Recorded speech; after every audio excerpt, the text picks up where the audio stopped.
మా అమ్మ వాళ్ళ పెరట్లో అయితే పపాయ అయింది.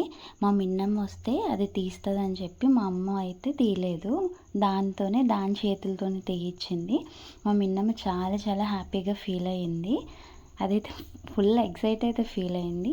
ఆ చిన్న పపాయకు కూడా ఎన్ని సీడ్స్ ఉన్నాయి చూడండి, ఎంత బాగుందో. దానికైతే నేను తొక్కని పీల్ ఆఫ్ చేసేసి కట్ చేసి అయితే ఇచ్చాను మా మిన్నమ్మకి. అది కూడా తినేసి టేస్ట్ అయితే చెప్పింది. ఆ చిన్న పపాయ కూడా చాలా స్వీట్గా ఉంది. ఎంతైనా మన ఇంట్లో పండే పళ్ళు ఏవైనా సరే అంతే స్వీట్గా ఉంటాయి కదా.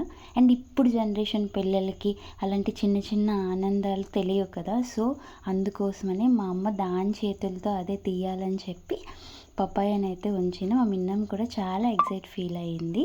కానీ ఇప్పుడున్న జనరేషన్ పిల్లలకి మాత్రం ఇలా చిట్టి చిట్టి ఆనందాలు చూపించండి, వాళ్ళు చాలా హ్యాపీగా ఫీల్ అవుతారు.